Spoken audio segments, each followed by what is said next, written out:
In example 2, it appears that there's no GCF between negative 12, negative 1, and 11. But the proper way to factor these is to make a positive number to begin with. So if a is negative, you have to factor out a negative 1. When I factor out a negative 1, I'm left with 12x squared plus x minus 11. Now that my a value is positive, I can begin working. AC, 12 times negative 11 is negative 132. So I'm looking for factors of negative 132 that will add up to positive 1. In this case, it helps with a big number to list your factors so that you can more easily choose. We know that because we're looking for a number that adds to 1, the factors will be fairly close together. We also know that they multiply to a negative so that they have opposite signs, but they add to a positive. That means the smaller number is negative. That's the only way they can add to a positive. Negative 11 and 12 are the factors that add to positive 1. So remember, this negative 1 just kind of hangs out with us for the rest of the problem. The first parenthesis will do x minus 11, the second x plus 12. Then we're going to go up to the original a value after we factored out the negative 1, which is a 12. And that's what we're going to use to make our fraction. Don't go up and snag the negative 12.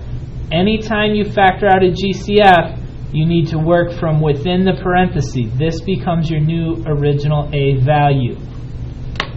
At this point, we can simplify the fractions. We'll keep that negative 1. Negative 11 over 12 is already simplified, so that can stay how it is. But 12 over 12 can simplify to 1. Our solutions come after this step. X equals positive 11 over 12, or x equals negative 1. Again, the solutions are the opposite of what you see in the parenthesis because you want the value that will make 0 in the parenthesis. The final step to solving is to move the denominators over in front of the x.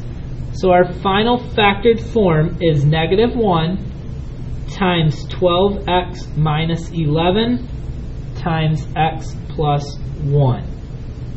This is factored form. Your solutions are up top. Pause the video and try the next equation on your own. 2, 5, and 3 do not have a GCF. A times C is 6. Factors of 6 include 1 and 6, 2 and 3.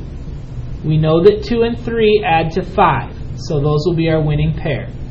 We'll start with x plus 2 times x plus 3. Next, we'll bring down our original a value of 2 to make fractions. 2 over 2 will simplify to 1, so our first parenthesis will say x plus 1. 3 over 2 is already simplified. Solutions come after this step.